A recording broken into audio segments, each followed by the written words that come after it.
A very very warm welcome to you all. आज की इस वीडियो के अंदर हम पढ़ने वाले हैं चैप्टर 6 ऑफ क्लास 10 इनहेरिटेंस के बारे में। आज हम पढ़ने वाले हैं इंपॉर्टेंट टॉपिक्स को जल्दी जल्दी से कवर करते जाएंगे और जो है वह बहुत ही मज़े से अंदर हम ये इतना बड़ा जो है यूनिट है इसको हम बहुत ही ईजी वे के अंदर समझ लेंगे। ओके, सो स्टार्ट करते हैं। इसके अंदर देखिए टॉपिक्स को आप लोगों ने ध्यान में नज़र में रखना है, ठीक है ना। बुक खोल लें, कॉपी पेंसिल अपने साथ ले लें ताकि नोट डाउन करते जाएं इंपॉर्टेंट बातें जो मैं यहाँ पे लिख नहीं सकी हूँ। ओके, सो मैंने इस पूरे चैप्टर को समराइज़ कर रखा है, जो मैंने मेन टॉपिक हैं उनको समराइज़ कर रखा है इस चैप्टर के। इस एक पेज के अंदर मैंने ये पूरा चैप्टर समराइज़ कर रखा है। मेरा तो बस नहीं चलता कि बुक के अंदर सिर्फ 4-5 पेज लगाऊं और हर चैप्टर को एक एक पेज के अंदर मैं डिफाइन कर दूं, लेकिन कोई बात नहीं स्टूडेंट्स, इस पूरे जो है चैप्टर के अंदर जो भी इम्पॉर्टेंट चीज़ें थी वो मैंने यहाँ पे सारी लिख ली हैं। आप लोगों को समझाऊंगी आज ये सब चीज़ें। ओके, सो अगर कोई भी चीज़ मिस हो जाती है तो डोंट वरी स्टूडेंट्स, मैंने जो चीज़ें स्किप की हैं इट मीन्स कि वो इम्पॉर्टेंट नहीं है हमारे लिए।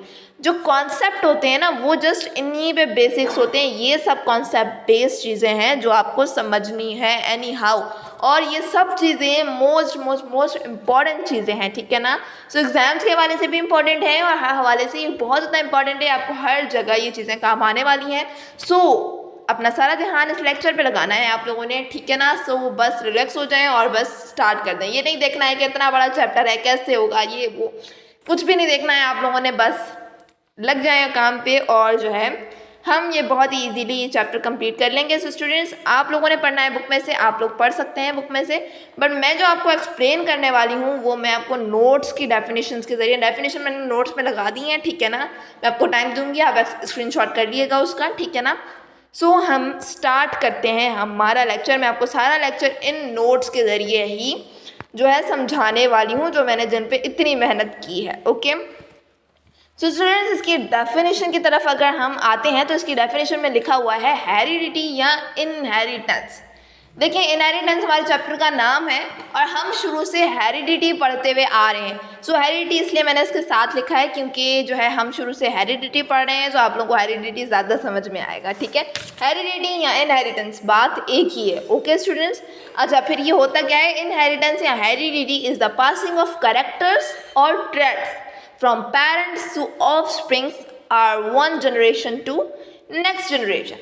अब डेफिनेशन बहुत ही सिंपल मैंने बनाई हुई है, सो मैं आपको समझा देती हूँ कि होता क्या है। देखिए, आप हैं, आपकी आंखें, आपका कोई ऐसा एक करेक्टर होगा, या ठीक है ना, एक ऐसा एक करेक्टर होगा जो आपके पेरेंट्स से मिलता है, ठीक है ना। अब आपके पेरेंट्स हैं, ठीक है ना, अब फॉर एग्जांपल कि उनकी आइज़ ब्लू हैं, सो आपकी आइज़ भी ब्लू होंगी। ओके, सो ये आपको क्या हुआ, ब्लू आइज़ किस में मिली आपको? वो हेरिडिटी में, आपकी जीन में आपको मिली, ठीक है ना। हेरिडिटी के ज़रिए वो आपके अंदर आई। अब जो आपके जो है आपकी चीज़ें आपके पेरेंट्स से मिलती हैं, आपके पेरेंट्स की चीज़ें उनके पेरेंट्स से मिलती हैं और ऐसे ही सो ऑन, ठीक है ना।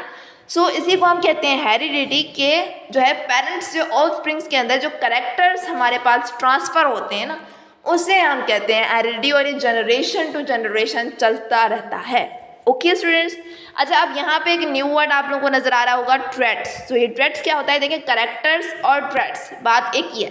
स्लैश लगाया है मैंने, इसी वजह से स्लैश लगाया है ताकि आप लोगों को पता चल सके कि ये दोनों चीज़ें एक ही हैं। करेक्टर कह लें, ट्रेट कह लें, बात एक ही है। इस चैप्टर के अंदर हम ट्रेट कहते हैं इसको, ठीक है ना। ज़्यादातर जगहों पे ट्रेट कहा हुआ है तो इस वजह से मैंने ट्रेट्स लाजमी लिखा है। ओके, यहाँ पे भी स्लैश है और यहाँ पे भी स्लैश है, यानी कि आप हेरिडिटी कहें या इनहेरिटेंस कहें बात एक ही है, या आप करेक्टर्स कहें या ट्रेट्स कहें बात एक ही है। लेकिन अब क्योंकि आप बड़े लेवल पे आ चुके हैं तो ट्रेट्स कहेंगे यहाँ पे आप, ठीक है ना। तो मैं भी कोशिश करूँगी कि इजी वर्डिंग में करेक्टर्स ही कहूँ आपको, ठीक है ना।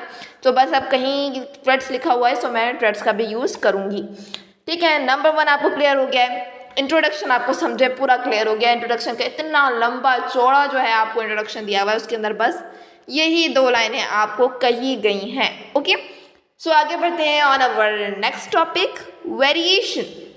वेरिएशन क्या होता है स्टूडेंट्स? देखें, आपके पेरेंट्स हैं, ठीक है ना। आपके पेरेंट्स के अंदर अब एक चीज़ जो है ना, देखें, आप कहीं पे कार लेने जाते हैं, ठीक है ना, या कार लेने जाते हैं तो वहाँ पे कार तो काफ़ी सारी किस्म की होती हैं, ठीक है ना।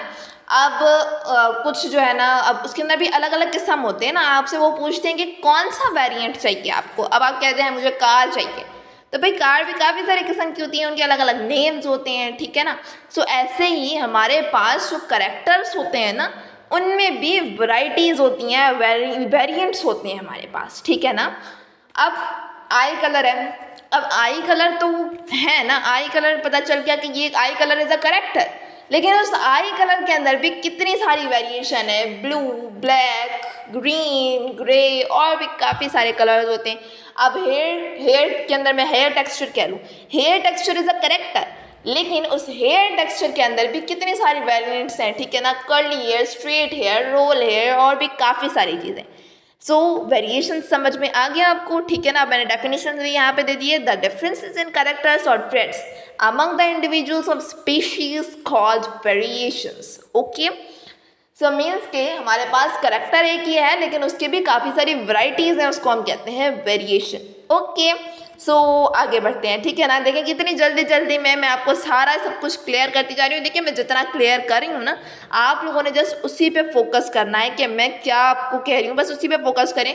बाकी सब चीज़ों को छोड़ दें कि किसके अंदर क्या लिखा हुआ है, वहाँ पे क्या बुक में डेफिनेशन अलग है या सेम है। सो उन चीज़ों पे आपने बिल्कुल भी फोकस नहीं करना है, जो मैं पढ़ा रही हूँ उस पर फोकस करते जाएं। यही चीज़ें बस आपकी इंपॉर्टेंट हैं और आपको यही क्लियर होनी चाहिए। ये समझो आपको क्लियर हो गया, सो आपको कंप्लीट चैप्टर क्लियर हो गया है, ठीक है ना। टेंशन लेने की कोई बात नहीं है। आगे बढ़ते हैं। आगे हमारा टॉपिक है जेनेटिक्स, ठीक है ना। जेनेटिक्स आपने, अगर आपको क्लास 9 का याद हो स्टूडेंट्स, सो उस क्लास 9 के अंदर आपने एक ब्रांच पढ़ी थी जेनेटिक्स। मैं स्क्रीनशॉट यहाँ लगा नहीं पाई हूँ, लेकिन आपने एक ब्रांच पढ़ी थी जेनेटिक्स के नाम से, और उसकी डेफिनेशन भी आई होप कि आप लोगों को बहुत अच्छे से याद होगी और वो आप लोगों को क्लियर भी होगी। लेकिन देखेंगे स्टूडेंट्स, क्योंकि हेरिडिटी उसी से जेनेटिक्स से रिलेटेड है, तो इस वजह से मैंने अगेन जेनेटिक्स आपको रिपीट कर दिया है। अदरवाइज काफ़ी सारे स्टूडेंट्स ऐसे होंगे जिनको ये जेनेटिक्स क्लियर होगा, ओके। सो जेनेटिक्स होता क्या है basically? Genetics is the branch of biology which deals with the study of heredity and variations, ठीक है ना। अब हेरिडिटी और वेरिएशंस के बारे में जितनी भी स्टडी होती है ना, उसे हम कहते हैं जेनेटिक्स, ठीक है ना। अच्छा, अब जेनेटिक्स के भी आगे बहुत सारी चीज़ें हमें पता चलेंगी कि हेरिडिटी के बारे में जो हमने सब कुछ हमें आज पता है ना, ये हेरिडिटी के बारे में जो भी आ रहा है, ये जेनेटिक्स की वजह से, जेनेटिक्स ब्रांच की वजह से हमें पता है। आगे जाके जेनेटिक्स एक अलग ब्रांच हो जाएगी बायोलॉजी की, ठीक है ना। जैसे फार्माकोलॉजी है, जैसे एनाटॉमी है, और भी काफ़ी सारी ब्रांचेस है ना बायोलॉजी की। इन्हीं में से एक जेनेटिक्स भी है, जिसके अंदर हम हेरिडिटी और वेरिएशंस के बारे में स्टडी करते हैं। सिंपल सी बात है, ठीक है ना। अच्छा, अब जो है ना, हमारे पास सबसे पहले मैं आपको समझाती हूँ ये जीन। आगे आते हैं, जेनेटिक्स क्लियर हो गया, अब आते हैं जीन के ऊपर, ठीक है ना। अब हमारे पास 3 टॉपिक्स हैं जो कि एक दूसरे से जो है ना तकरीबन कनेक्टेड है। ये genes, chromosomes, DNA. DNA is not your topic in this chapter, but अगर आपको डीएनए क्लियर नहीं होगा तो आपको क्रोमोसोम्स भी क्लियर नहीं होगा।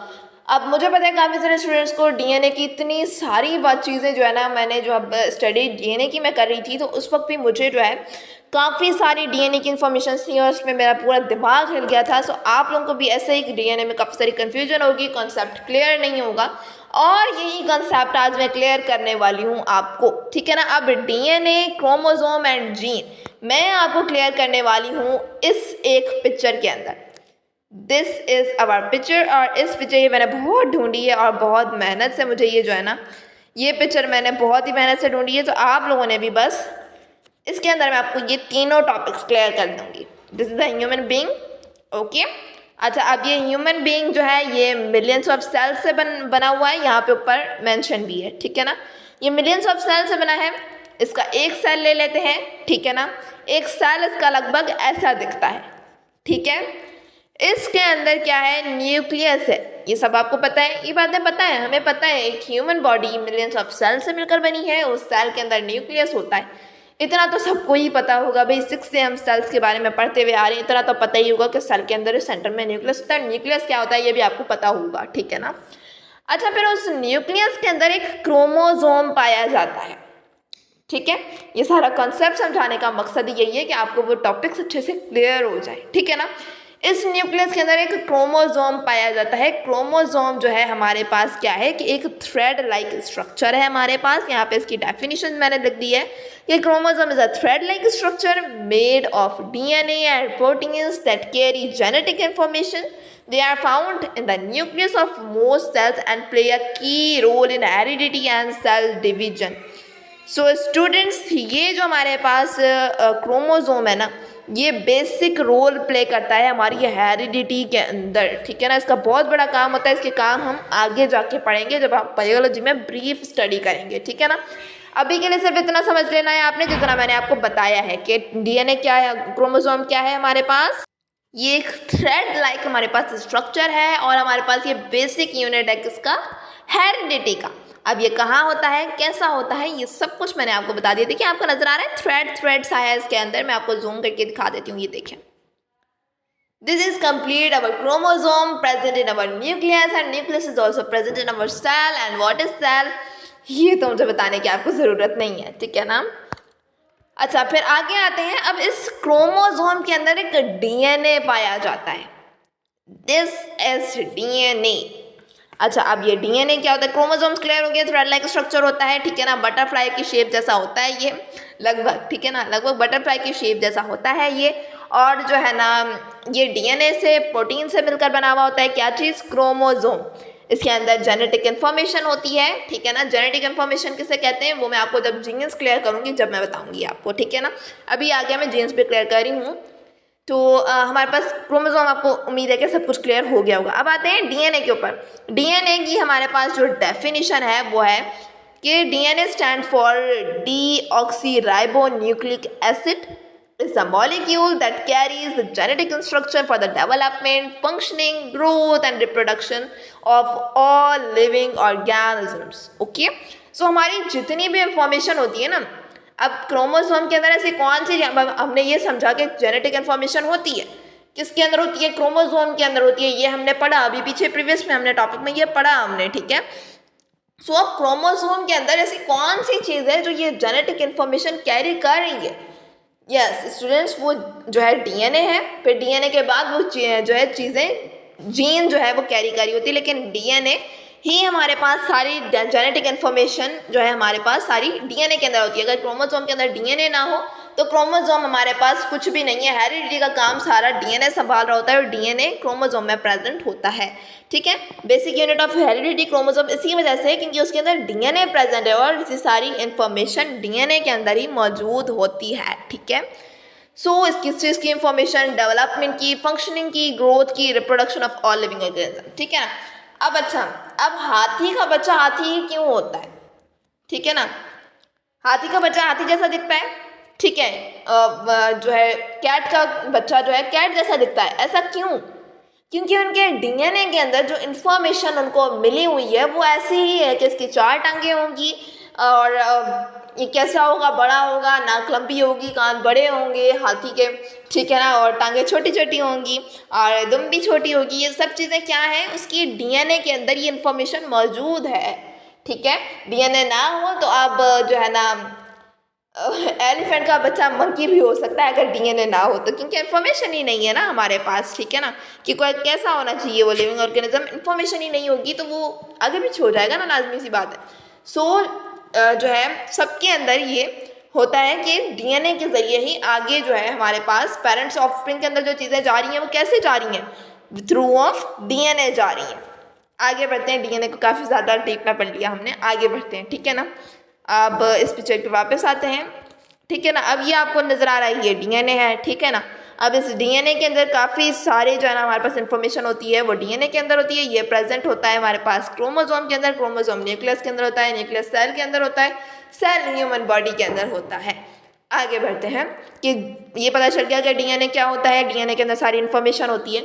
अच्छा, अब डीएनए के अंदर सारी इन्फॉर्मेशन तो होती है लेकिन इतनी सारी इन्फॉर्मेशन है वो तो कंफ्यूज हो जाएगा ना, कि आँख की जगह नाक बना सकता है वो, ठीक है ना, कंफ्यूज हो जाएगा ना। आई कलर जो है वो चेंज कर देगा, एक आँख का कलर अलग हो जाएगा, एक आँख का कलर अलग हो जाएगा, तो ऐसे वो कंफ्यूज हो जाएगा ना।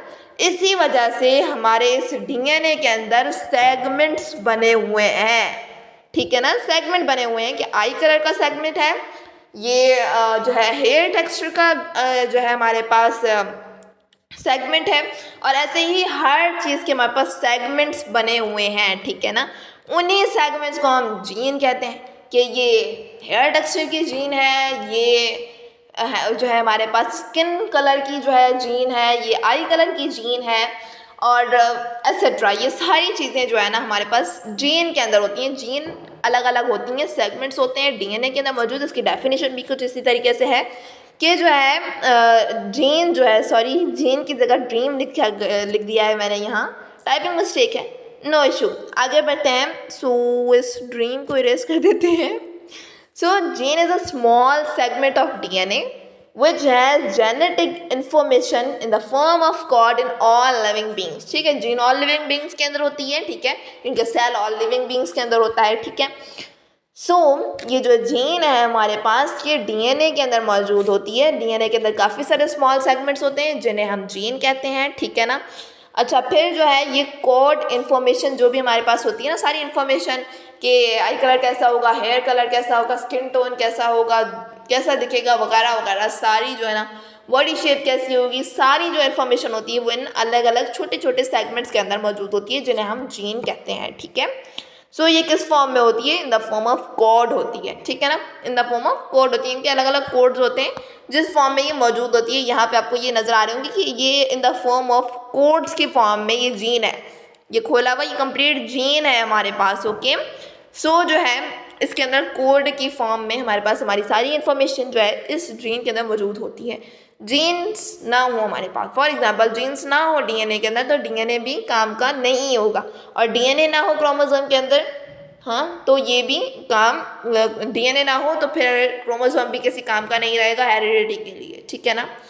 उम्मीद है कि यहाँ तक आपको बात समझ में आ गई होगी कि ये तीनों चीज़ें क्या हैं, कहाँ प्रेजेंट होती हैं। मुझे लगता है कि ऐसा आपको कॉन्सेप्ट ने पहले क्लियर किया होगा जैसा मैंने किया है। वीडियो पसंद आए तो लाइक ज़रूर कर दीजिएगा। आगे बढ़ते हैं, हमारे पास ये डीएनए आपको समझ में आ गया, क्रोमोसोम समझ में आ गया, जीन समझ में आ गया, बहुत अच्छी बात है। नहीं समझ में आया है वीडियो को पॉज करें, दोबारा से देखें, ओके। आगे बढ़ते हैं। अब हमारे पास जो मेन टॉपिक है ना, जो समझने वाला, ये सारी बातें तो अब तक के काफ़ी सारे स्टूडेंट्स को ये सारी बातें तो पता होंगी। अब जो आ रहा है वो है मेन टॉपिक, जो कि इस चैप्टर का दिमाग घूम जाता है इस टॉपिक को पढ़ने के बाद। तो मैंने काफ़ी जो है ना सिंप्लीफाई यहाँ पे कर दी, जितना हो सका है उतना सिंप्लीफाई तो मैंने कर ही दिया है, ठीक है ना। आगे बढ़ते हैं कि ये क्या है, ठीक है ना। अब एक साइंटिस्ट था मेंडल, ठीक है ना, इसका कंप्लीट नाम जॉर्ज जॉन मेंडल था, ठीक है ना। ग्रेगर जॉन मेंडल जो थे ये फादर ऑफ जेनेटिक्स थे। जेनेटिक्स हमने पढ़ा, रिपीट करें, रिकॉल करें अपने माइंड में कि जेनेटिक्स क्या था। ये उसी जेनेटिक्स के फादर हैं, ठीक है ना, इनको फादर ऑफ जेनेटिक्स भी कहते हैं, ठीक है ना। अच्छा, अब इन्होंने किया क्या था इनहेरिटेंस के अंदर? इन्होंने काफ़ी सारा इनहेरिटेंस हेरिडिटी पे इन्होंने काम किया है। इसी वजह से इस चैप्टर के अंदर हमें इनके बारे में पढ़ने को मिलेगा, ठीक है ना। अच्छा, ये मेंडल जो थे इन्होंने लॉ ऑफ इनहेरिटेंस के बारे में काफ़ी काम किया, काफ़ी सारे हमें लॉस दिए जिनमें law of complete dominance, law of segregation, law of independent assortment मौजूद हैं, ठीक है ना। ये नेम्स हैं, इसने जो लॉज दिए थे उसके सब लॉज को एक एक करके क्लियर करते हैं, सब इस चैप्टर के अंदर मौजूद हैं, ठीक है ना। जो है ये जो मेंडल थे ये फादर ऑफ जेनेटिक्स थे। इन्होंने पी प्लांट, ठीक है ना, पी प्लांट पे इन्होंने काम किया था।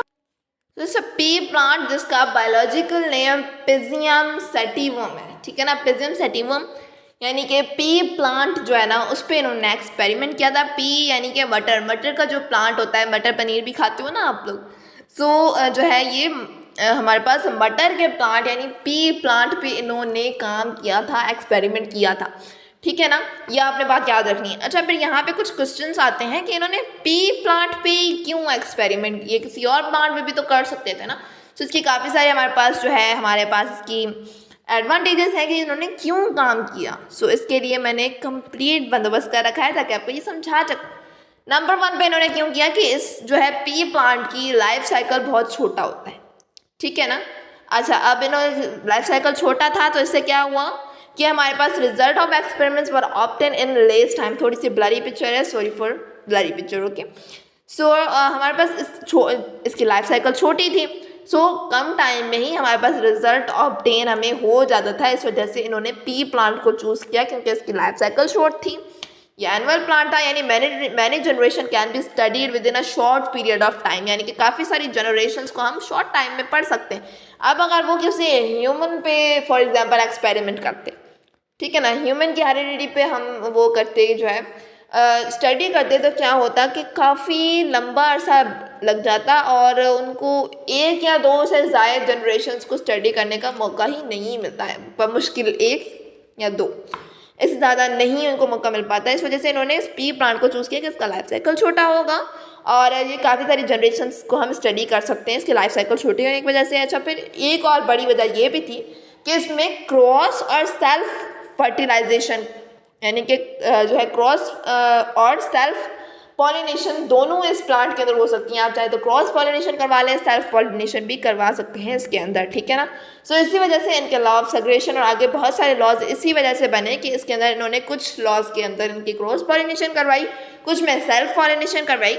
सो इस वजह से ही जो है इसको हम कहते हैं कि इन्होंने पी प्लांट पे इसी वजह से की कि सेक्चुअल और एसेक्चुअल दोनों रिप्रोडक्शंस हो रही थी। ओके, सो आगे हम बढ़ते हैं। ओके स्टूडेंट्स, तो हम कहाँ पे थे कि इसके अंदर दोनों जो है पॉलिनेशंस हो सकती हैं। ओके, आगे बढ़ते हैं। इन्होंने क्या किया कि 7 पेयर्स ऑफ अलील कैरेक्टर्स पे इन्होंने स्टडी किया। अलील क्या होते हैं वो हम आगे पढ़ेंगे, ठीक है ना। सो इन्होंने जो है 7 पेयर ऑफ अलील पे स्टडी की इन्होंने, ठीक है ना, ठीक है। और large number of choice for experiments, यानी कि एक्सपेरिमेंट पे इन्होंने काफ़ी सारे एक्सपेरिमेंट्स किए, ठीक है। उसके बाद लार्ज नंबर ऑफ ऑफस्प्रिंग मिले इससे, यानी कि जल्दी जल्दी होती गई इनकी रिप्रोडक्शन, तो इस वजह से काफ़ी सारे लार्ज हमारे पास ऑफस्प्रिंग्स हमें मिल गए। ओके, सो ये ही कुछ वजूहत थी कि इन्होंने जो है क्या किया कि इन्होंने पी प्लांट के ऊपर स्टडी की, एक्सपेरिमेंट्स किए। ओके, सो हमारे पास क्या हो गया कि आगे जो है इन्होंने काफ़ी सारी स्टडीज़ इस पी प्लांट के ऊपर की। ओके, यहाँ तक बात समझ में आ गई। अब आते हैं इनके लॉज के ऊपर, ठीक है ना। अब इस law of complete dominance, law of segregation, law of independent assortment को समझने से पहले कुछ बातें मैं आपको बताना चाहती हूँ जो इसके अंदर लिखी हुई हैं, तो मुझे ये ऑब्वियसली बातें बतानी पड़ेंगी। एक होता है कैपिटल टी, ये कैपिटल टी टॉल को डोनेट करता है, ठीक है ना। किसको डोनेट करता है? टॉल को, ठीक है। कि टी, कैपिटल टी जो है वो जो है काफ़ी ज़्यादा स्ट्रॉन्ग होता है, और जो स्मॉल टी होता है ना हमारे पास, वो डोनेट करता है शॉर्ट या ड्वार्फ को, ठीक है ना, वो वीक होता है। इतनी बात समझ में आ गई। टी, तो इन दोनों टीज़ में ये डिफरेंस होता है, ये यहाँ पे आपको बुक के अंदर दिया हुआ है। सो आप लोगों ने इस डिफरेंस को याद रखना है। अब हम आगे आते हैं लॉ ऑफ कंप्लीट डोमिनेंस के ऊपर। इसके अंदर सबसे पहले है डोमिनेंट। अच्छा, अब डोमिनेंट हमारे पास क्या होता है, ये बुक के अंदर है, मैं कुछ भी अपनी तरफ से नहीं बता रही हूँ आपको, ये सब कुछ बुक के अंदर मौजूद है। कहाँ भाई मौजूद है, कहाँ गया? यस, ये मेंडल्स लॉ ऑफ सेग्रेगेशन है। अब यहाँ पे ये है, यहाँ पे ये देख लें, आप लोगों को हेडिंग भी नज़र आ रही होगी, लॉ ऑफ कंप्लीट डोमिनेंस, ठीक है ना। अब आगे बढ़ते हैं इसके अंदर हम, ये देखें, इस यहाँ पे आपको दोनों टीज़ के बारे में पढ़ने को मिल रहा है, ठीक है। वेट, यस, ये ठीक है ना। जो ये कैपिटल टी है ये हमारे पास टॉल को डोनेट कर रहा है, और जो ये शॉर्ट टी है यानी कि स्मॉल टी है, वो शॉर्ट या ड्वार्फ टी को जो है क्या कर रहा है, मेंशन कर रहा है। अब कंप्लीट डोमिनेंस पढ़ेंगे तो उसमें इसका क्या काम है वो मैं आपको सब कुछ कंप्लीट कर देती हूँ। ये सबसे पहले है डोमिनेंट।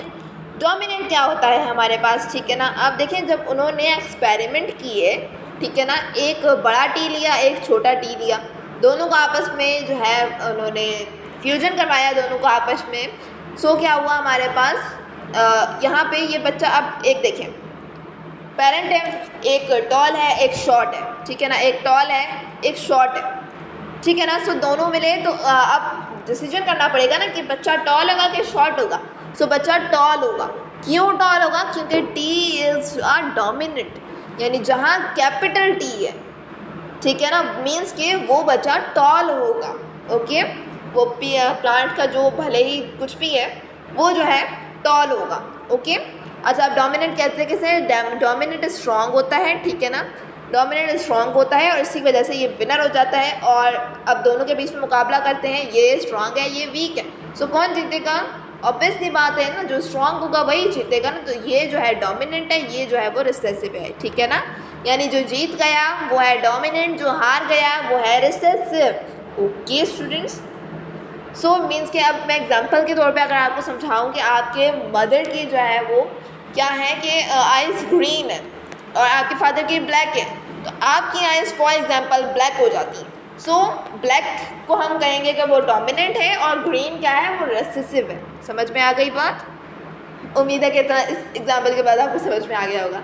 आगे बढ़ते हैं, आगे है हमारे पास फिनोटाइप। तो स्टूडेंट फिनोटाइप क्या होता है, ठीक है ना। अब देखें, आप जैसे दिखते हैं, आपका हेयर टेक्सचर, आपकी जो भी आपकी जो है जितनी भी चीज़ें हैं, आपकी आई है, आपकी जितने भी आप फिज़िकली दिखते हैं ना, वो फिनोटाइप होता है, ठीक है ना। आपकी जो है सीड, फॉर एग्जांपल हम तो यहाँ प्लांट की बात करें, मैं ह्यूमन की तरफ जा रही हूँ, तो यहाँ पे प्लांट की बात करें कि प्लांट टॉल है, डवार्फ है, उसका सीड राउंड है, रिंकल्ड है, वो सब चीज़ें इसके क्या है, फिजिकल अपीयरेंस है। और इसके अंदर हम फिजिकल अपीयरेंस के बारे में, physical appearance of the trait on the basis of inherited genes like tall, dwarf, round seed, wrinkle seed etcetera, physical appearance ही हम, फिजिकल अपीयरेंस को ही हम फिनोटाइप कहते हैं, ठीक है।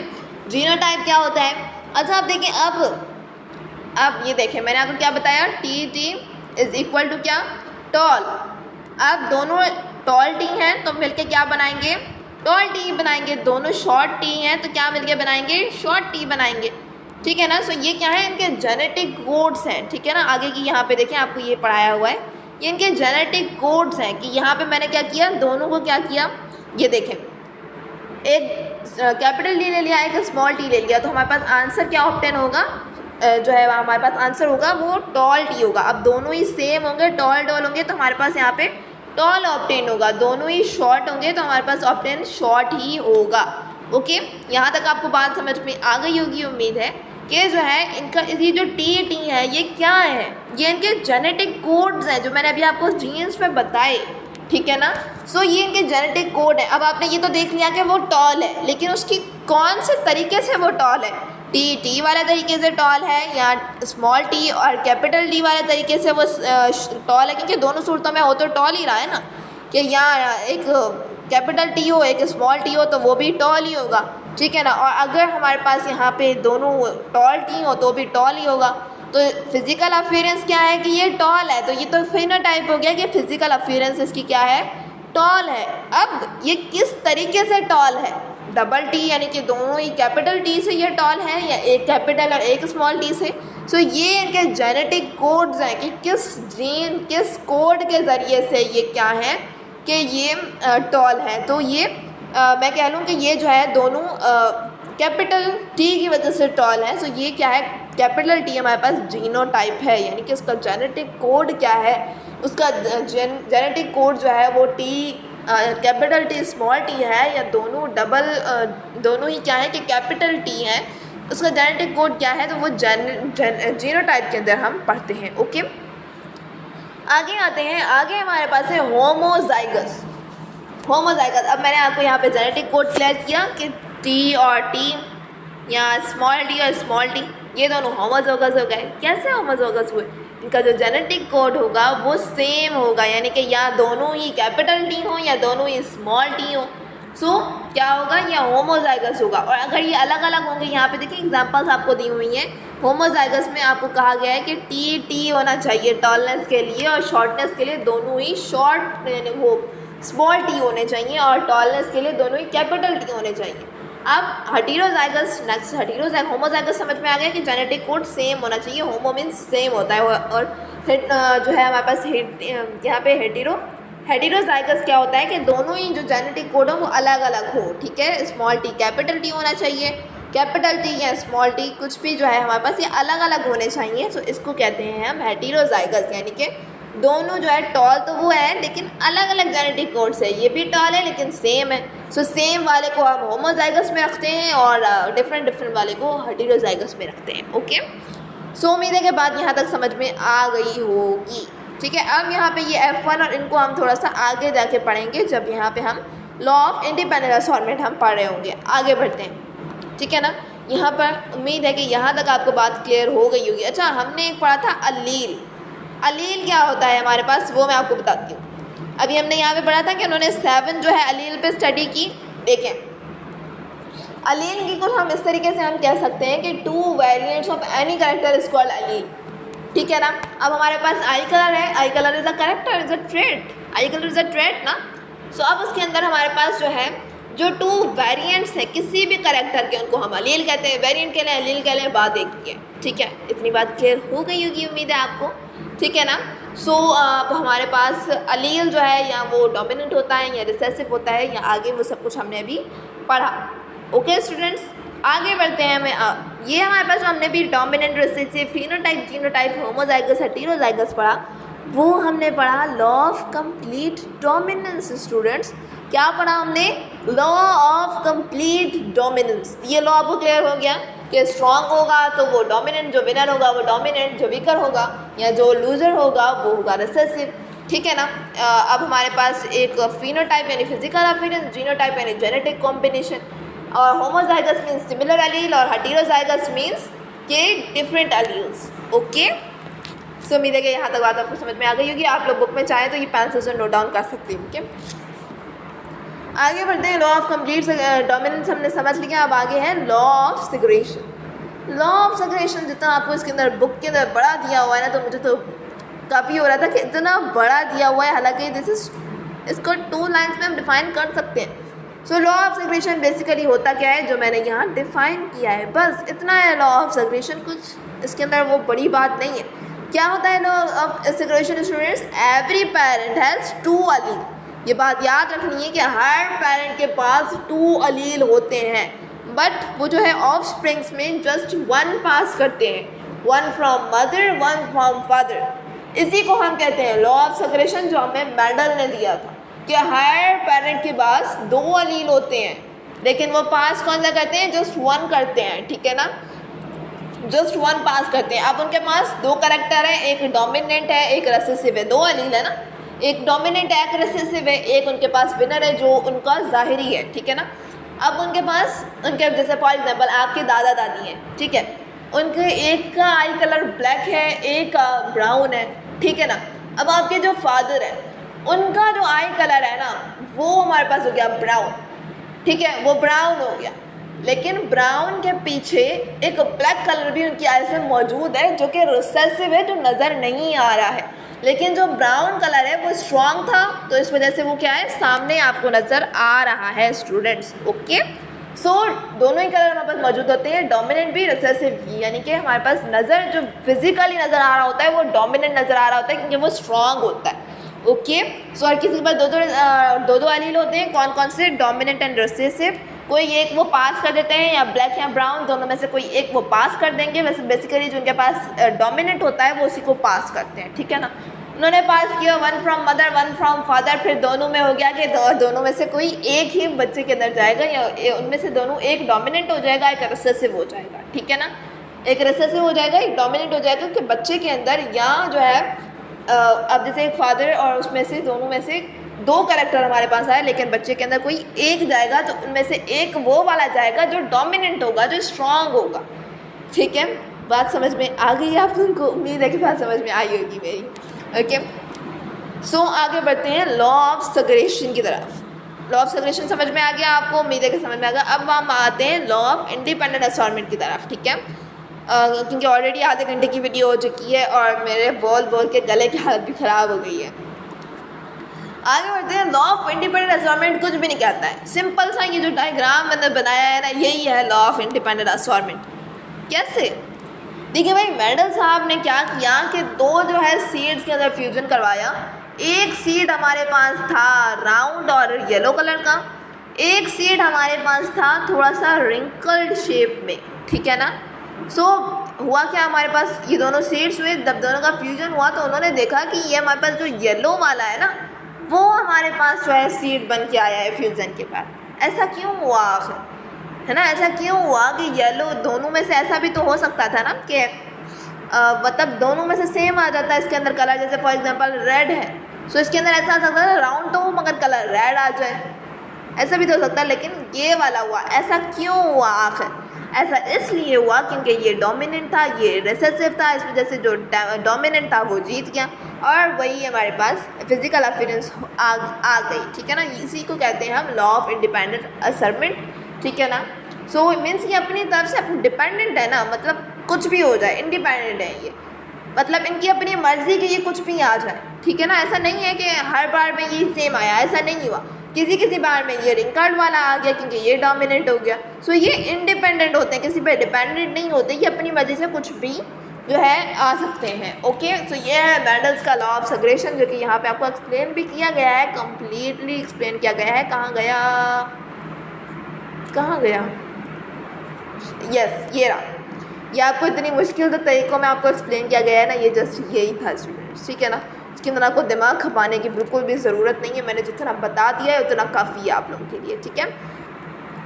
सो यहाँ पे मैंने आपको ये दोनों पिक्चर्स भी समझा दी हैं। इस वाली पिक्चर पे मैं गई नहीं, लेकिन ये भी सेम ही बात है कि जो है इसके अंदर ये सेल था और सेल के अंदर न्यूक्लियस, न्यूक्लियस के अंदर क्या हुआ, क्रोमोसोम, क्रोमोसोम के अंदर डीएनए, डीएनए के अंदर जीन।